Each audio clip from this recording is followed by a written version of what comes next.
Alrighty, are you ready? Yes, ma'am. All right. Good morning, everyone, and welcome to our final HR webinar.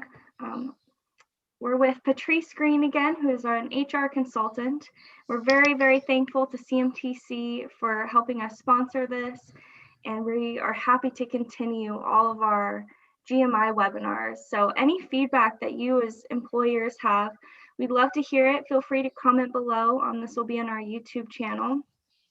If you have any questions throughout the webinar today, feel free to throw them in the Q&A or in the chat box, and we'll make sure to grab them at the end.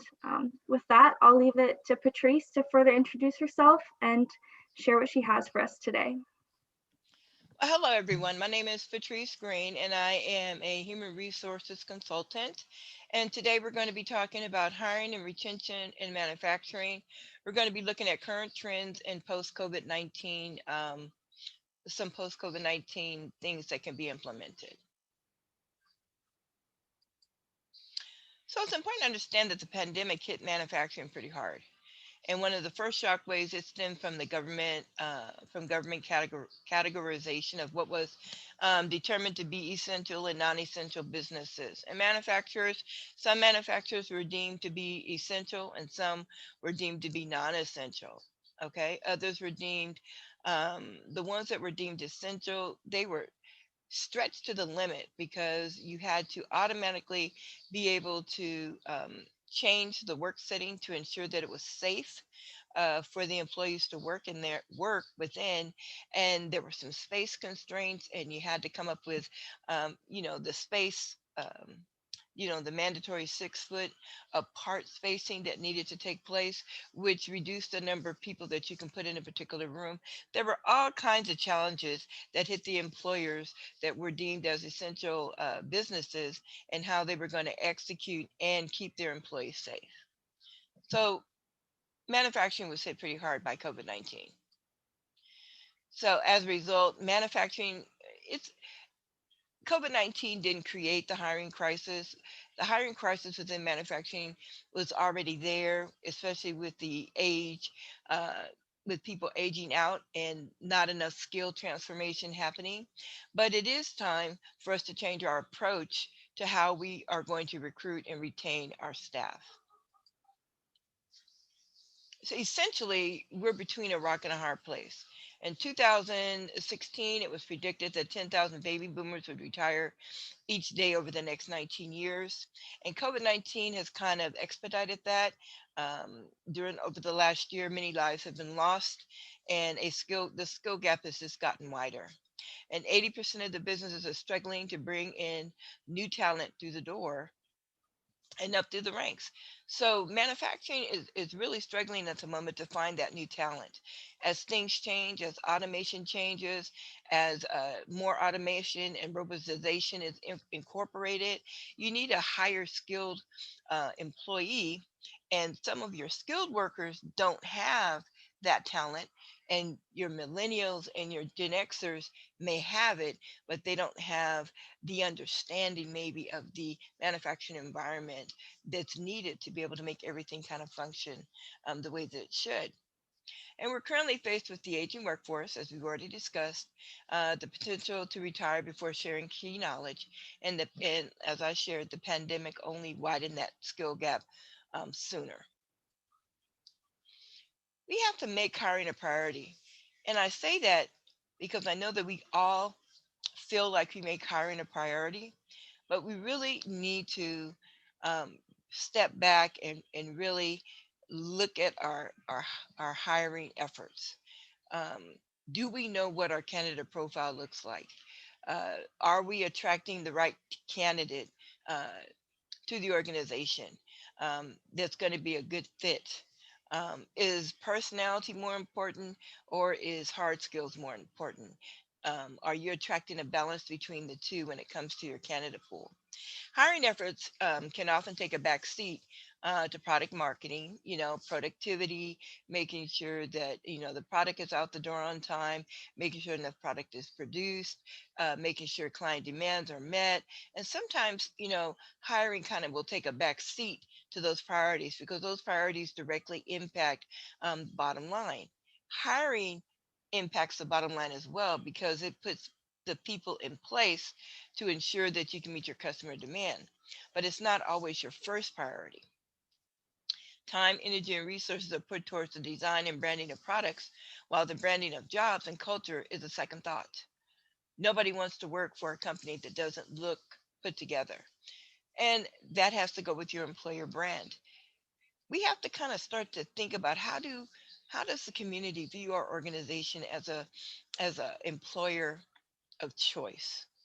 Are we the first people that that they think of when a person's looking for a job? Is your company the one that they're going to say, oh well, so and so's hiring, or so and so they have positions that have XYZ, they require XYZ skill set?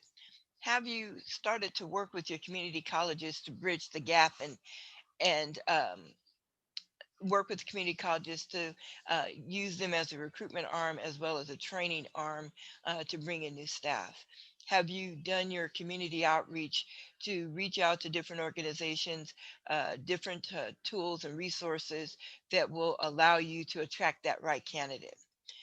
Because sometimes, if we haven't done our homework and if we haven't put some of these made hiring a priority and really let your management team understand what it takes to actually attract um, that right candidate, it can take you a longer time to fill those positions. Those positions could go unfilled for a couple of months when you need them filled within the next 15 to 30 days because you're not attracting enough people to your organization. We have to put and make that employer brand and recognition within the community. We have to make that a priority, especially with COVID-19, especially with the fact that we're not able to get, products from overseas. The global, it's very difficult to get things shipped to us in a global way right now. So we're depending on our local the community to provide that support so that we can get the product out and meet the customer demand.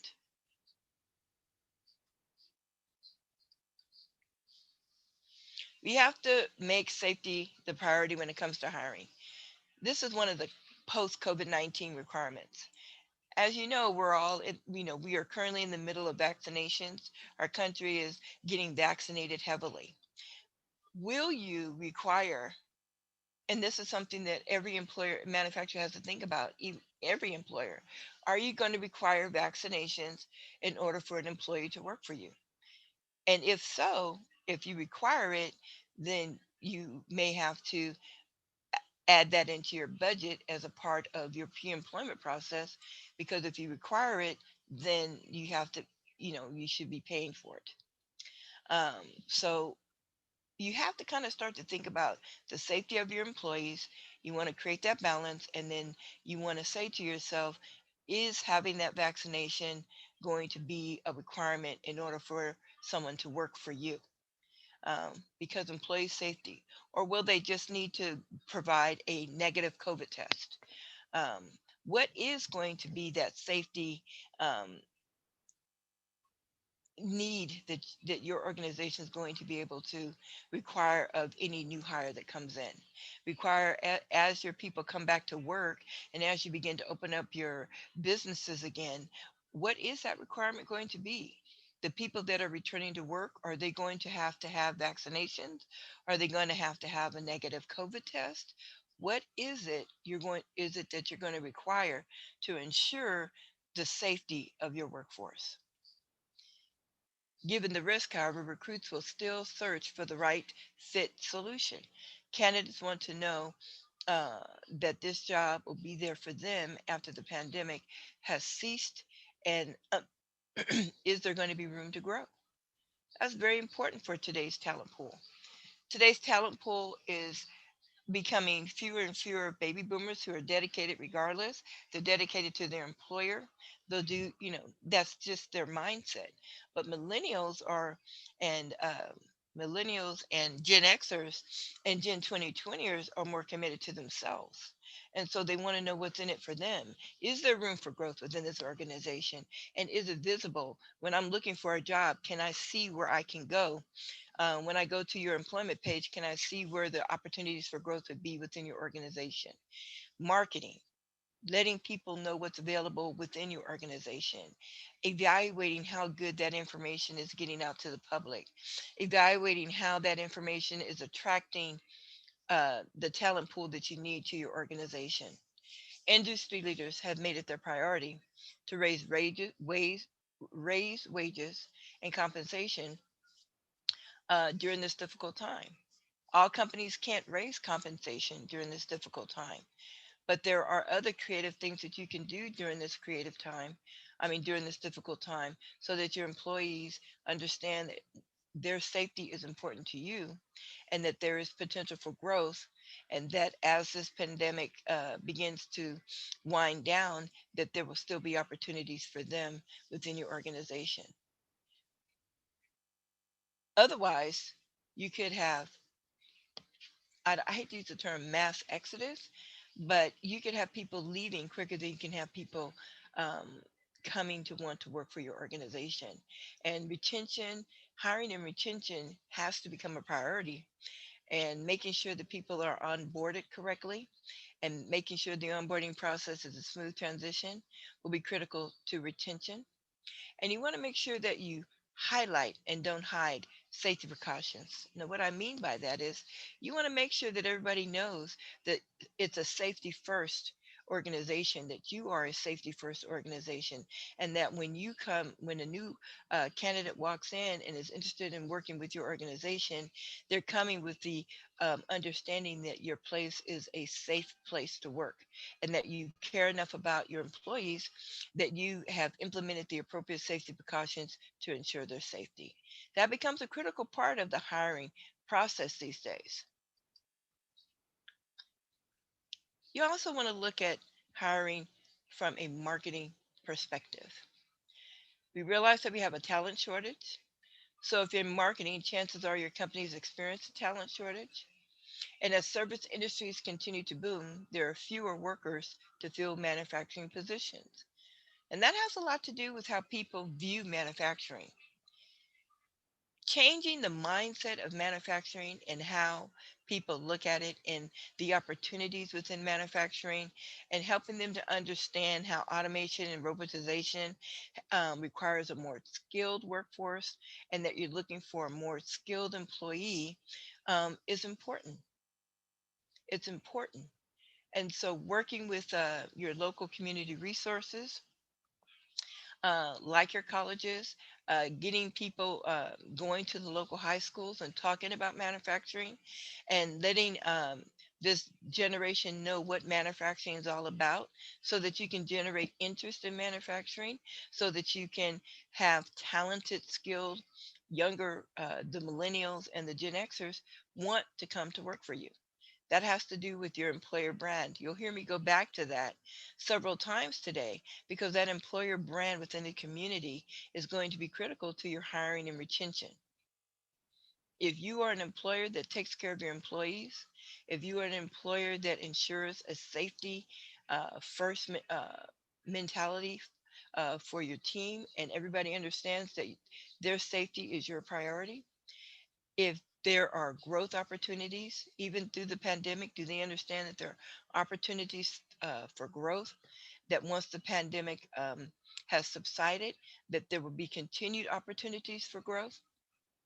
Those things are going to be important for the community at large to be aware of, because that's where your talent pool is going to come from. And if they're not aware of it, and you're not sharing that information with them, then what a person doesn't know can definitely impact your hiring and recruitment and retention efforts. You want to create hiring initiatives with a limited supply and high competition. Manufacturers who don't prioritize and optimize hiring initiatives will find themselves falling behind in both talent and productivity. Costly losses in an industry that rewards quality and efficiency. So you're going to have to create hiring initiatives that communicate who you are to the community. You're going to have to reach out and let them know who you are, who manufacturer ABCZ is within the ABZ community and what types of opportunities are available to them and what type of growth opportunities. And can I go there? Your average millennial will stay on a job probably about 3 years or less. So you want to be able to entice and create an environment where millennials want to stay longer, and that you can increase the retention of millennials and Gen Xers and Gen 2020ers because you've made them the priority. And you also want to take a creative approach. That's why it's essential to approach hiring from a marketing perspective, placing the same value on promoting open positions to candidates as the company does on promoting products and customers. Marketing for HR is going to be critical. And that's how it's changing. In the past, HR was just looked at as a recruiting arm, but not necessarily the arm that we would market or talk about.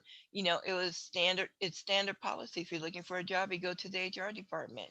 But is the experience that the person receives when they come, how is that experience when they come to the HR department? How is the experience throughout the whole onboarding process? How is the recruitment experience from the time that that candidate comes to your front door? What is their experience? And based upon that experience, they're going to make a determination about your organization. And at that moment, they'll determine if they're going to be there a year, 3 years, 5 years, 10 years. How they're treated, how that whole candidate experience takes place determines, definitely impacts on hiring and retention.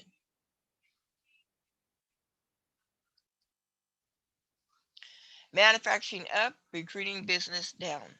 You have to know your talent pool. And I say this critically because we have ways of thinking, especially when it comes to recruitment. Um, we have the attitude that first impressions are lasting, but we also have biases, unconscious biases that everybody has them. I don't Everybody has it. It's based upon how we were raised, what values were instilled in us, what our values are towards other people, what it is we're looking for in other people, what it is that we've deemed to be right, wrong, and indifferent. And all of that impacts us when it comes to knowing our talent pool.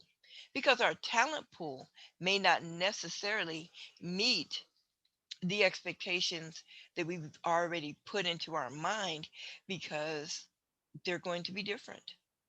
Millennials are very different than baby boomers.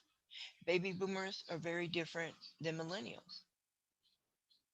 Expectations are different. And understanding that is going to be critical and to knowing your talent pool. Sometimes hard skills may be more important than personality, but personality is important to cultural fit. We have to figure out a balance between that, because your millennials may not have the personality, but they'll have the skill. Your baby boomers will have the personality and the skill, but your baby boomers are retiring. Your millennials are going to occupy the workforce for years to come. Long after baby boomers, long after Gen Xers, you're moving into a millennial Gen 2020 employee talent pool.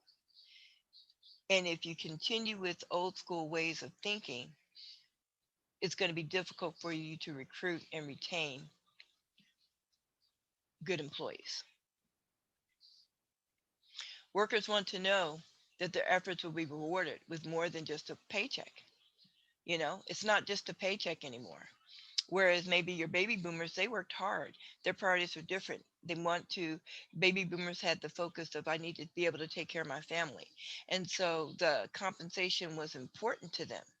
But millennials have a different perspective. And it's not just about the paycheck for them, it's about a work life balance for them. It's about working hard and having that balance in balanced lifestyle. So it's not all work.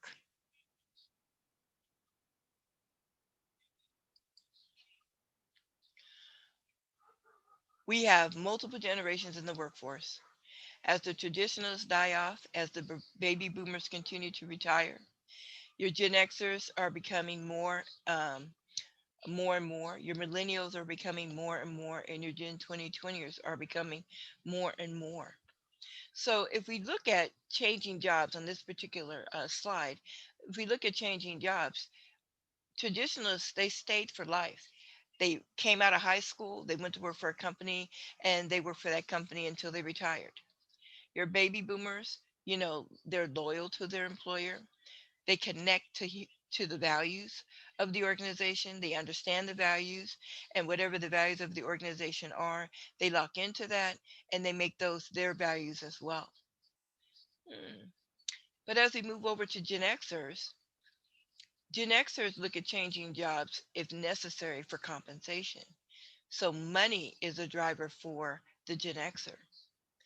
And then we kind of move over to millennials, and they expect to change jobs because they're, whatever their personal goals are for themselves, they expect to change jobs to gain increased compensation and increased work-life balance.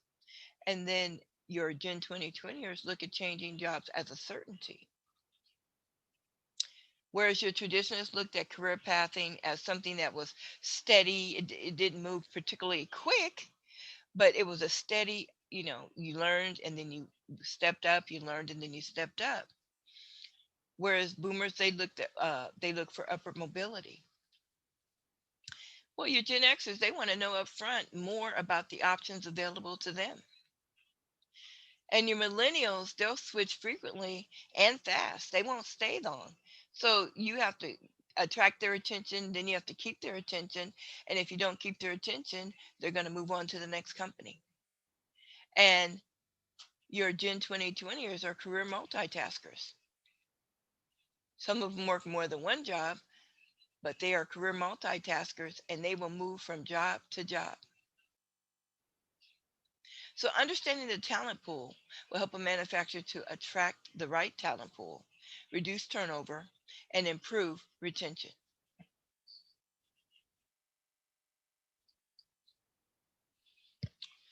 We want to be able to attract top talent. Manufacturers' main concerns are really about the availability of and quality of workers.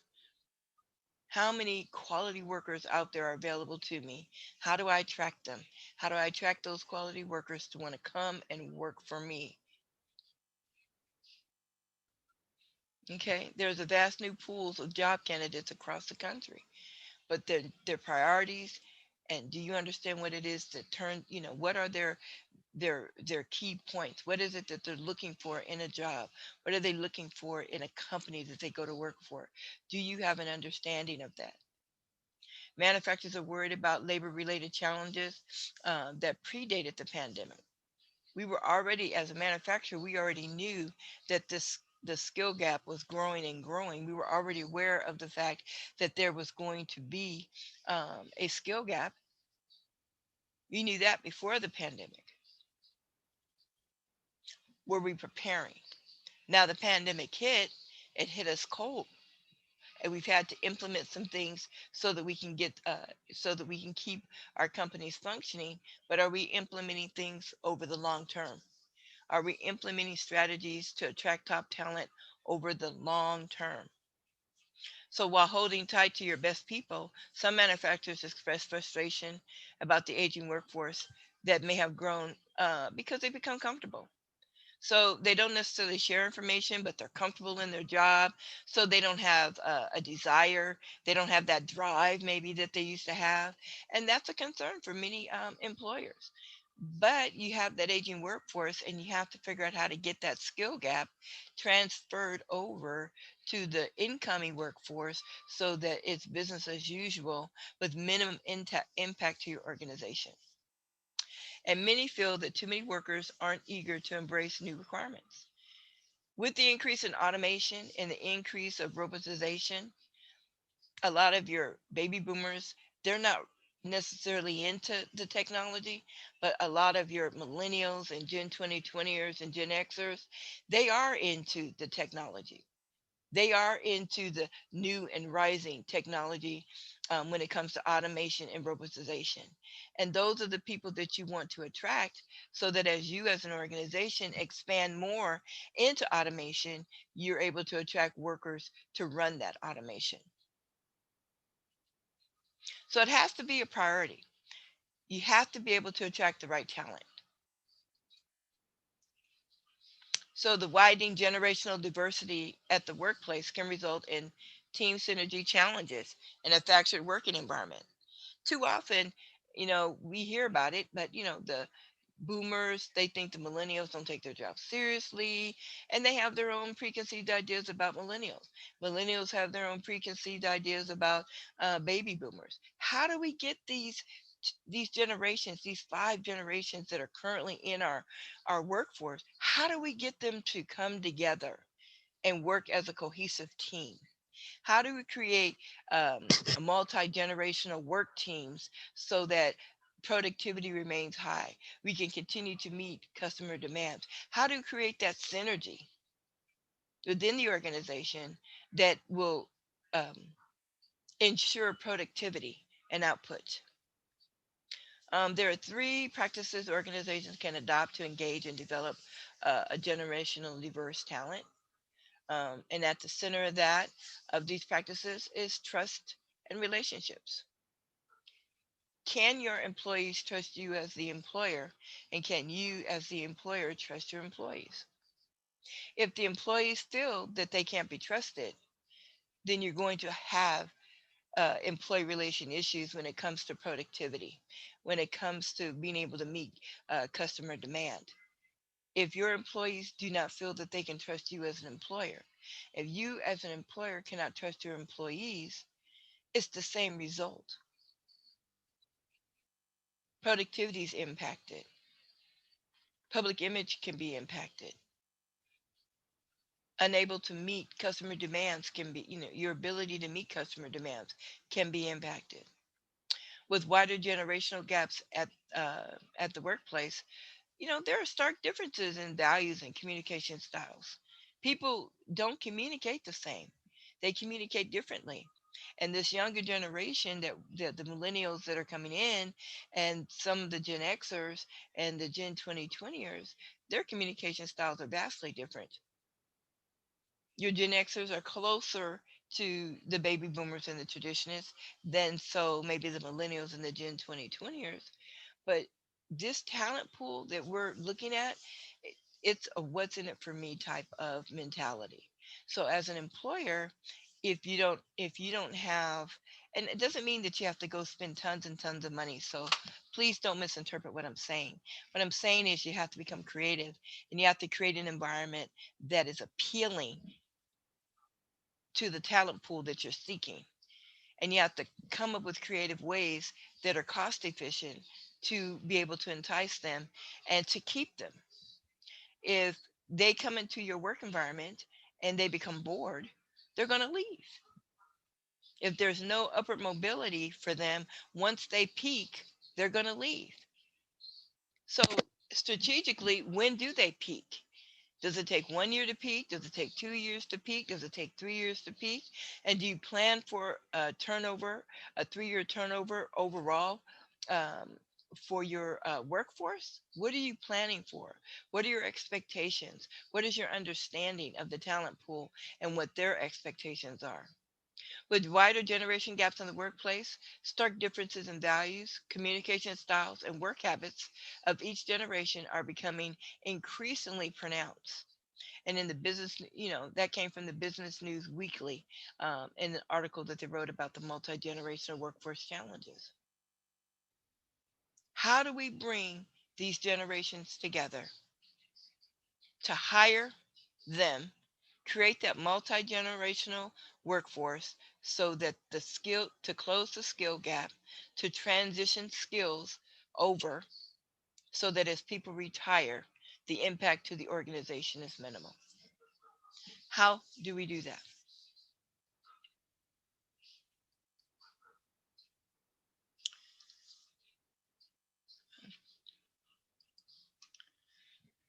Let's look at an aging workforce. In the US, nearly a quarter of the manufacturing workforce is over the age of 55, while in the UK, manufacturing is one of four industries, along with health, retail, and education, that collectively account for nearly half of all 50 plus workers in the economy. You're probably well aware of one of the reasons the sector is facing a shortage of workers is the high number of people who have recently retired and are approaching retirement age. Now, people are working longer because people used to retire 62, but people are working well into the early 70s nowadays. But we still have to have that transition of skills. And complicating that would be, as people age, their health can be impacted by that. That's going to impact how long they can stay working within the workforce. So there's other things that come into play the longer people stay within the workforce. But we have to plan for that. How are we going to transition those skills over? You must make the most of an aging workforce and limit the loss of expertise and knowledge when experienced workers retire. That's the challenge. How creative are you? How creative are you going to be in dealing with this particular challenge? It doesn't always mean throwing money at it. It just means maybe being more creative in how you attract the workforce that you need to your organization. And it's important to remember that it's an overall perception of manufacturing that is out there. It's not, and when it comes to what manufacturing is about, people look at manufacturing as a whole. It's not just ABC manufacturing or ZYF manufacturing or GF and G manufacturing. You guys are all of these are individual manufacturing organizations, but the overall opinion of manufacturing impacts each one of your businesses. So how do we come together as manufacturers and change the perception of manufacturing as a whole? How do we do that? Do we do that by competing with one another? Or do we do that by coming together as manufacturers and coming up with solutions to change the mindset of the community when it comes to manufacturing? Why does somebody want to come to work in a manufacturing environment? To be able to provide an answer that will entice someone to come in to the manufacturing environment. If I go to a high school, what is it about manufacturing that's going to entice a student who graduates and then comes to work for your organization? What's going to make them want to do that? Are they going to have the skill set? What required to have you define what the skills are going to be are needed for those positions? Have you defined that so that you can attract the right talent pool? An aging workforce is here. People are going to be retiring more and more. How are you going to face that challenge?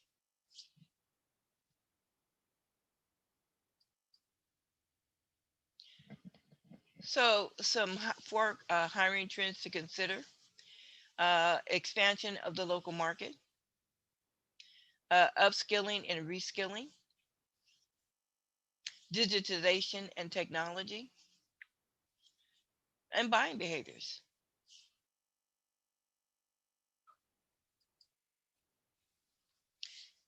Expansion of the local market. COVID-19 has put a stop on the global supply chain industry, severely hitting a lot of the business and economies.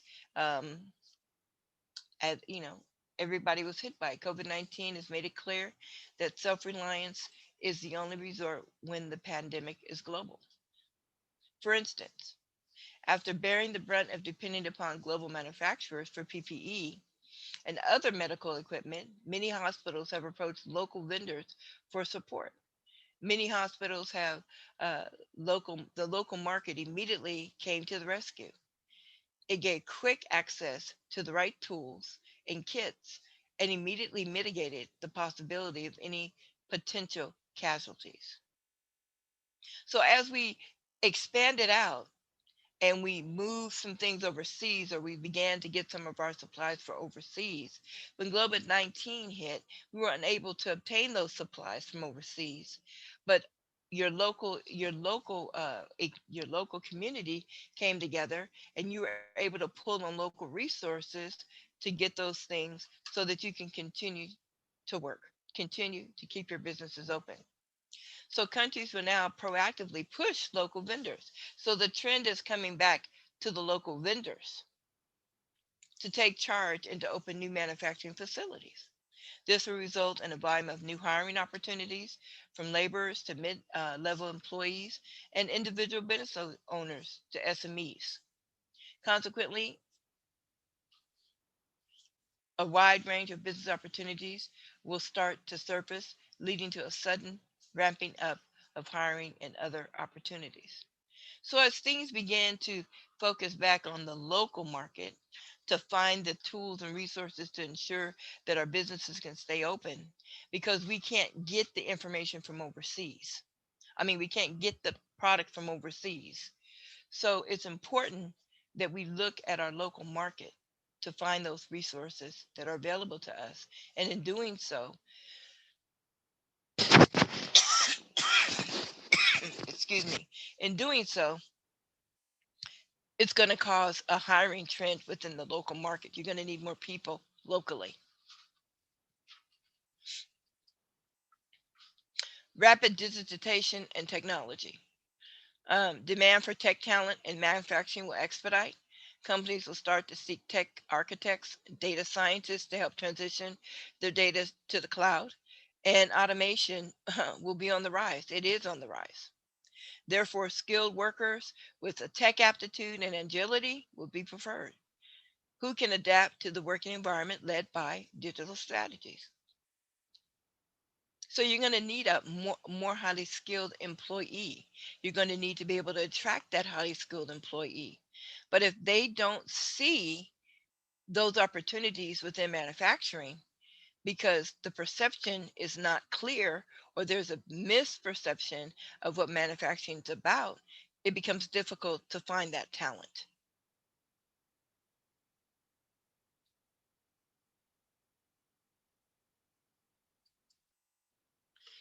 Upskilling and reskilling. Upskilling and reskilling be the way to go to survive in the post COVID-19 manufacturing market. So, what does that mean, upskilling and reskilling? It has to do with working with the workforce that you have right now, and if do they and understanding where their limitations are, and how do we get them the training so that so that they can upgrade their skills, or to retrain them for a new work environment. Or do we let them go and then try to attract a new talent pool? But if with upskilling and reskilling, you'll be able to maintain your current talent pool. So as people um, retire, because you've been training your workforce and you've been ensuring that multi-generational team, having those multi-generational teams to ensure the transition of skills, to ensure the retraining that needs to be done, to ensure that people understand the expectations through upskilling and reskilling, you can um, retain your current workforce. You just make them better. You can increase their experience. You can increase their ability. It allows them to grow. You can provide some advanced training. You can increase their competence levels. Learning. People like to learn. People want to learn new things. People want to increase their knowledge base. A dependence on technology affiliates companies would demand workers to become adaptive to the new trends and methods. Reskilling would be a priority. Seasonal workers would be pushed to get their hands on upgraded materials. They'll have to upgrade their skills. Your seasonal workers are going to have to go out there and get that skill set so that when you bring them in, they're able to meet the demands of the work environment. So it's going to cause your seasonal workers to have to go out there and get some training, maybe take some classes at a community college, maybe take some vocational classes, maybe go to a vocational school to maybe get the skill set that they need. Manufacturers would also expand their product lines as the dependence on local manufacturing increases. As a result, workers would have to upgrade their skills to adjust to the expanding needs of the industry. So once people understand, and again, that has to do with branding, that has to do with them understanding what manufacturing is all about, not making sure they understand that it's not this boring routine, same thing day in and day out type of environment. um, this new generation is not looking for that. This new generation is looking for companies where they can grow, they can learn new things, they can get to the next level of their career, and they can continue to move forward. That's what this current talent pool is looking for. Do you provide that, or are you providing your current workforce with updated training to increase their skills? Are you reskilling your workforce?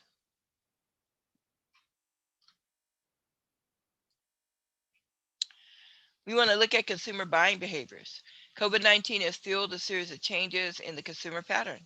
As consumers continue to mindfully spend their money, these changes will continue post pandemic as well.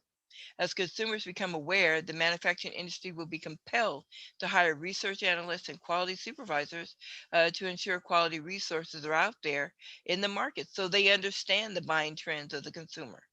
As customers switch to digital platforms for purchasing, a lot of businesses would have to add a few processes in their supply chains to meet those needs. And apart from manufacturing products, manufacturers would have to become cognizant of packaging and doorstep delivery processes as well.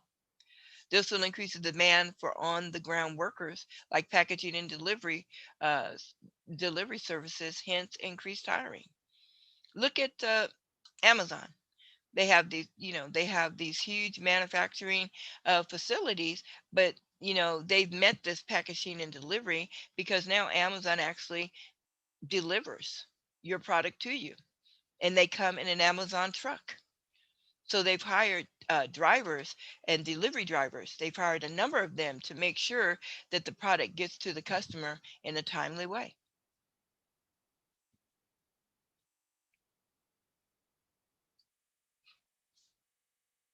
Recruiting strategies. A recruiting strategy is a plan of action to help you successfully identify, attract, and hire the best candidates for your open positions. These are the basic starting points that can help you recruit the job seekers you're looking for.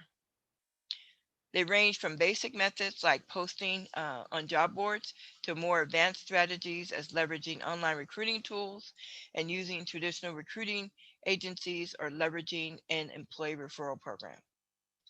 Now, the employee referral program is something that many employers are leveraging, and they see that their best employees come through employee referrals. So that remains the same. However, um, understanding online recruitment tools and resources can be essential, but leveraging those resources and using them the appropriate way will be the key to how well those resources will be to your organization. And you can implement recruiting strategies at every step of the hiring process. You know, keeping an eye on your hiring process and making those adjustments as you see fit based upon what you see happening within the process. Candidate attraction. Employer brand is critical. What does your employer brand look like? What is the manufacturing perception within your community? Are you doing community outreach? Are you out there involved in social issues so that people know that ABZ company really cares about what's going on within the community? There's a lot of COVID-19 things going on within the community. Is your company involved in that? There are a lot of different social initiatives that are going on within the community. Is your company participating in it? Some local resources would be college, community college partnerships, site tours for high school seniors. Maybe at the before they graduate, inviting high school seniors to come on site and tour your facility so they can learn what manufacturing is about. And changing the perception of manufacturing as a whole becomes critical to candidate attraction.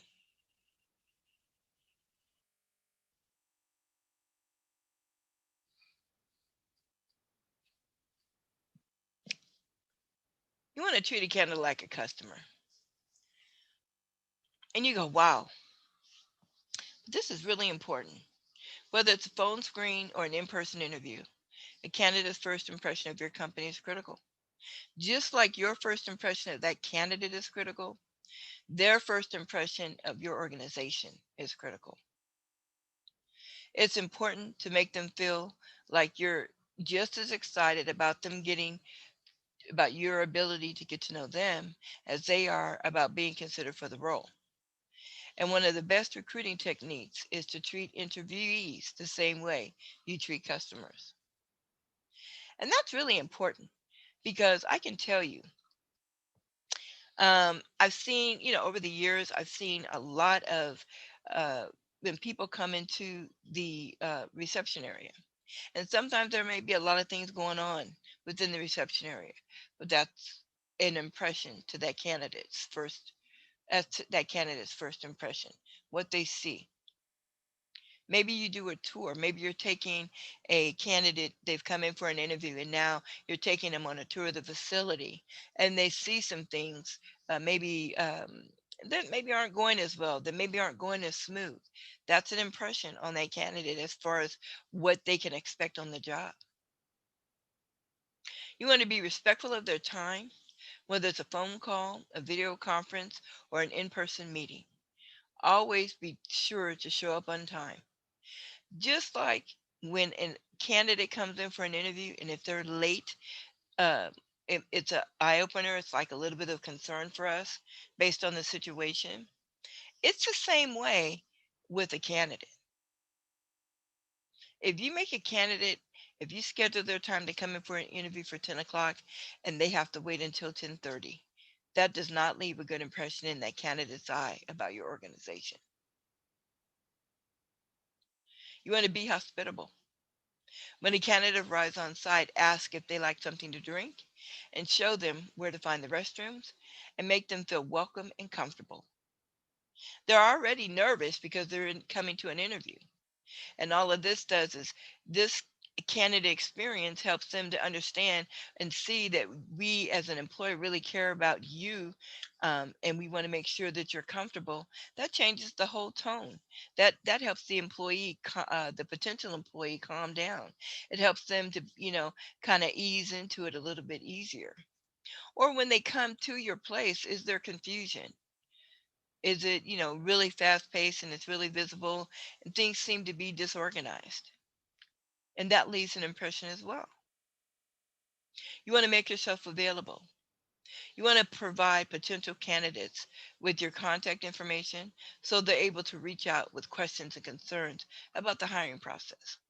Now, this right here makes a difference. Many candidates are very frustrated with the hiring process in that they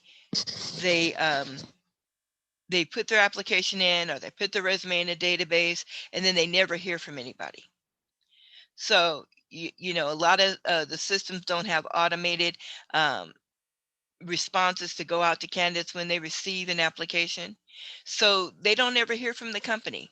Or when they do hear from the company, they hear, a month later. Maybe the process is slow. Maybe the process of beginning the hiring process, bringing people in, is a very slow process. By that time, they may have lost interest because they felt like you lost interest. So it making yourself available, being prompt, provide potential candidates with, Give them your business card. Let them know your name. Introduce yourself. Okay. And then be available to answer questions after the interview. A lot of people, once you hire someone, um, you don't necessarily let the other people know that you hired someone. So they're still waiting to see if they're going to get hired. Even if it's just an email to let them know that you've made another choice. That's better. But it's some form of communication versus not saying anything at all. And that is one thing that when we are, as recruiters, as a recruiter myself, one thing that candidates can't stand is to not be heard from or not to be acknowledged. It impedes the hiring process a little bit. It leaves a little bit of a bad taste in their mouth when the process takes too long. So if you can set your applicant tracking systems up so that they send out an automatic response when a resume or application is received.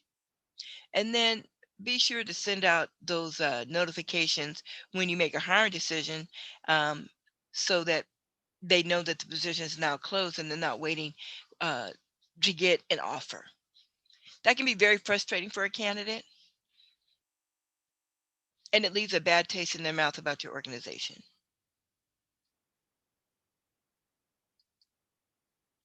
Job postings. Job postings, job postings, job postings. When you want to attract someone to your organization, it starts with the job posting. How the job posting's written. Is it creative? Does it talk about the environment? So job seekers look for clarity in job advertisements because they don't read it very closely. So they're looking for the clarity. And if you don't provide it to them, then they make some assumptions that may not be true. We all get applications from people that are not qualified. But if we put more information in the posting about what it is you're looking for, what type of environment that it is that you offer, then people can self-eliminate themselves, but they know what they're applying to and they know what they're going to be getting.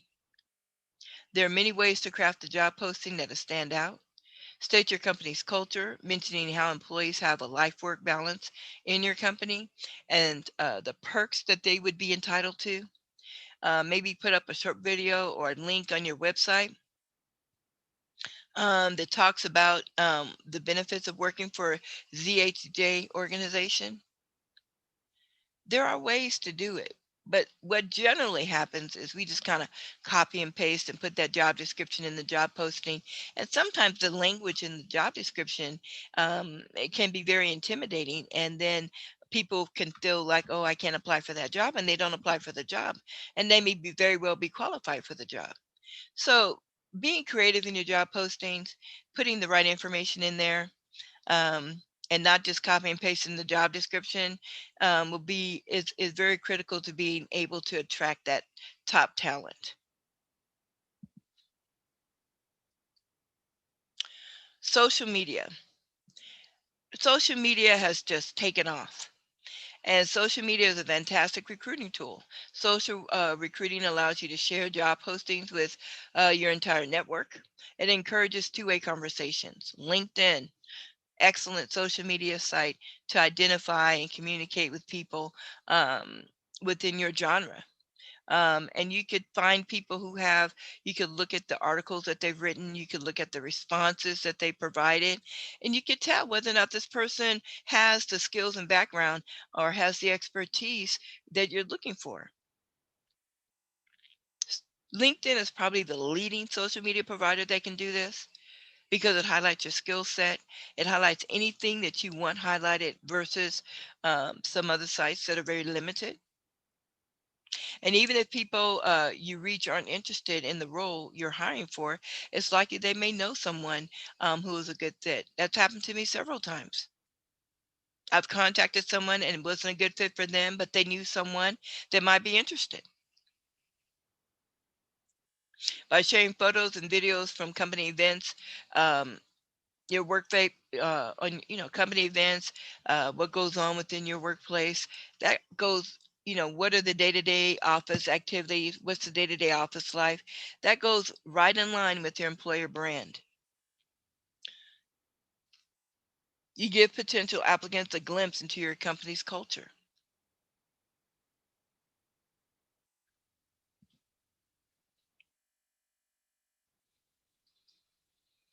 College recruiting. Colleges are full of young and dynamic talent who show immense enthusiasm for their work, but they are particular. College students are particular about where they work, where they want to go to work, um, how they're going to leverage their degree. A tie-up with renowned, linking up with renowned universities and colleges and being a part of their placement practices can be very beneficial to your recruitment and retention efforts. Campus recruiting is a great way to recruit students and recent college graduates. The best ways to attract these young people are to get featured in campus newsletters, put ads in their campus newsletters, um, maybe have articles run in their campus newsletters about your organization, what you have to offer, what type of people you're looking for. You maybe can conduct workshops and seminars on campus about manufacturing to change the perception of manufacturing. You could sponsor festivals and other culture events on campus. You can invite students in for an industry tour to learn about the company structure and functioning, and to make them interact with a few, eminent stakeholders within your organization. And you want to be able to offer internship programs where interested students can learn with your company, and uh, have a different recruitment team for those freshers who themselves are young professionals and understand budding minds. So you want to be able to attract those millennials, so millennials can attract millennials. You want to be able to have different individuals on your recruiting team that can attract certain genres of individuals so that you can expand your talent pool and close the skill gap.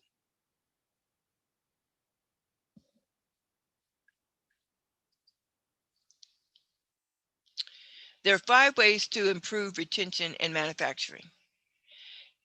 You can conduct surveys. You can collect anonymous feedback. You can make check-ins a part of your management process.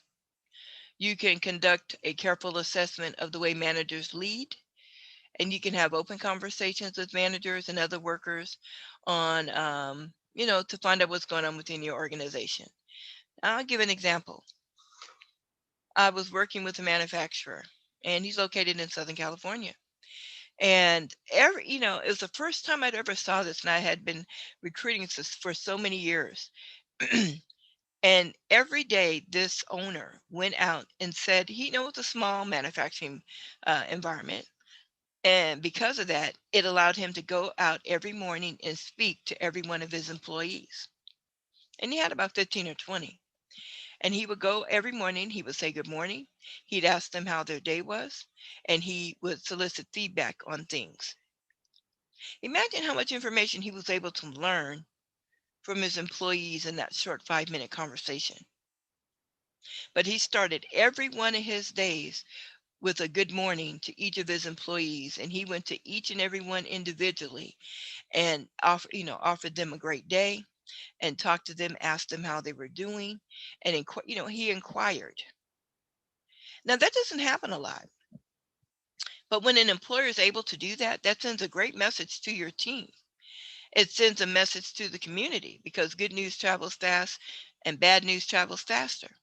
But when you're implementing these types of good things, like saying good morning, people talk, and it's a small world, and you don't know how small it is until you find out that so and so told so and so about such and such, and you never even knew that so and so knew so and so. But it's very important um, to be able to do that. It's very important to your ability to attract the right talent.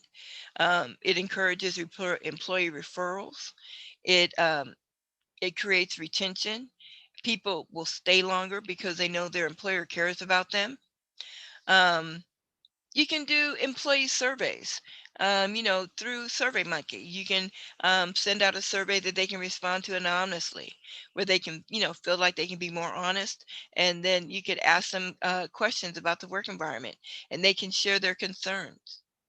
They can share where you're dealing with the people that are actually doing the job, so they can let you know where the bottlenecks are. You want to make sure that your leadership team, your supervisors, your team leads, your managers you want to find out how they're treating their people. How do they lead their teams? And you want to have open conversations with managers and workers so that you can get a feel for what's going on in your work environment. Are the employees happy? Do they have all the tools that they need? Are there things impacting the work environment that make it harder to get things done? You want to ask those questions. Those things have everything to do with retention, being able to keep people working for you longer.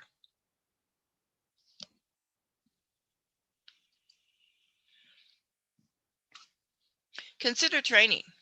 One important factor in any workplace, no matter the industry, is the relationship between supervisors and the employees that they manage. And a Gallup study found that 1 in 2 employees have left their job to escape a manager at some point in their career.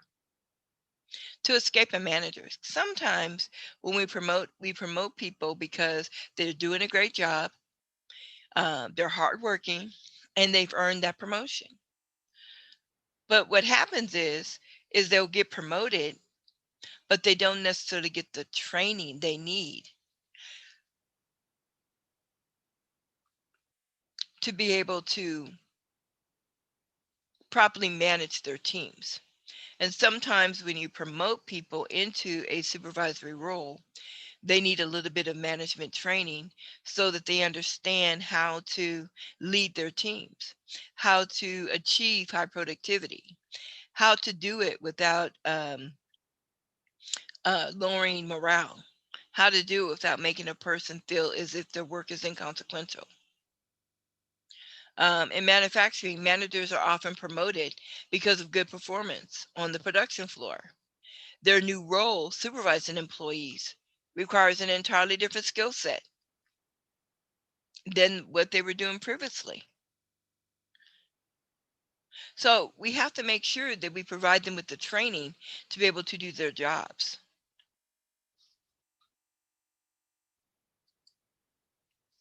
Training can help managers learn how to apply the right level of support and direction to achieve high performance.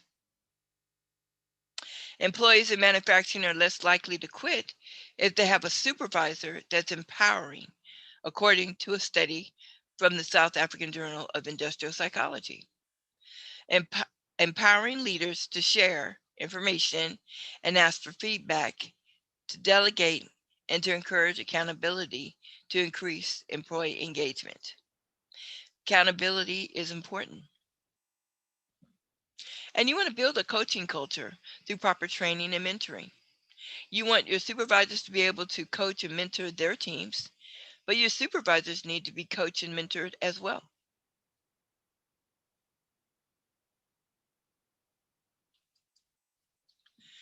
It takes time and money to train managers, but the return on the investment is often very favorable. A study on management training from the Industrial Journal of Human Resources Management suggests that management training is effective and the intensity of training is important. So what does that mean? It means that one class probably isn't going to be enough. One training class probably isn't going to be enough. They found more companies having doing a half day of management training, and you think that's going to fix the problem, but that's not a realistic expectation. Coaches, first coaches need a few hours to just establish trust and rapport. So when you go to the training, you have to, the information you provide, you have to, people have to feel like they can trust you. You have to build a rapport with the people. That can go beyond one class session. And then once the managers learn those skills in class, they need a chance to practice them and evaluate them. And this whole process is going to take more than a day. It's an ongoing process improvement process with your managers, providing them with the appropriate training on how to treat their employees and staff so that you can have high productivity and high engagement.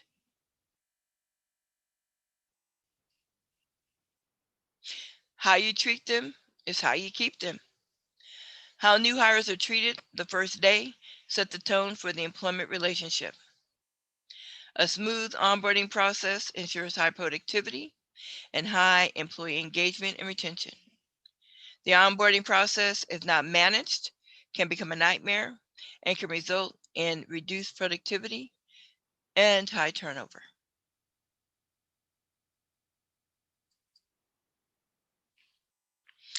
Understanding millennials. Millennials think and act differently. There's kind of two sides to that coin. So, how they treat people, they need to be, many of them need to be trained on how to manage their people. What are their values? What are their motivators? Because, it's all about them. It's all about what they want, how it's going to impact their life. How's it going to benefit them? And millennials are polar opposites of baby boomers. They maintain a what's in it for me mentality. They look as loyalty is earned, it's not just given. And it's a people business. So if we become more engaged and we become more concerned with the productivity, which is all important, don't get me wrong, productivity, meeting customer demand, and making sure that things are getting to the customer on time, that the supply chain isn't impeded, all those things are important. But recruiting is important as well. And not understanding that new talent pool of millennials out there can make recruitment and retention very difficult because they leave quickly if they don't feel like they're wanted, if they don't feel that they're adding to the environment, if they don't feel that they're appreciated, they leave.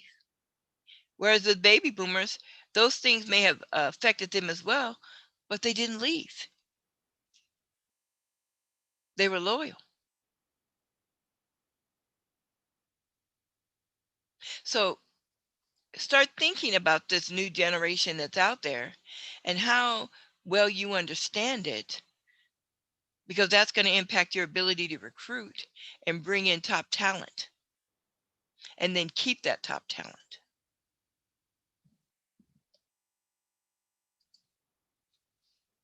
Millennials have become the largest generation in the U.S. workforce, and 28% of millennial respondents said that they're already in management positions. A full 2/3 said they expect to be in management by 2024. That's a short period from here. Nearly 7 out of every 10, which equates to 68% of hiring managers, say millennials have skills prior generations don't have. And more than 8 out of the 10, which is 82% of the hiring managers, feel that millennials are technologically adept. In addition, 60% of the hiring managers agree that millennials are quick learners. Wow. Those things are going to be important when you bring that type of talent into your workforce. They're quick learners. They understand technology. They have skills that prior generations never had. The majority, which is about 53% of the hiring managers, they report difficulty in finding and retaining millennial talent. More than 3 times the number who say it is easy have found different. The study also found that 58% of millennials expect to stay in their jobs fewer than 3 years. This contrasts with previous generations, with Gen Xers leaving a company in 5 years on average, and baby boomers leaving in 7 years on average. 3 years or less. How do you get that millennial to stay with you longer? You have to understand what their expectations are. You have to understand what motivates them. And that may not be something that motivates you, but you have to understand what motivates them, what type of work environment they're looking for so that they can stay. So that means you have to make adjustments not only in the hiring process, but you make adjustments in-house. You make adjustments in the work environment to meet those expectations.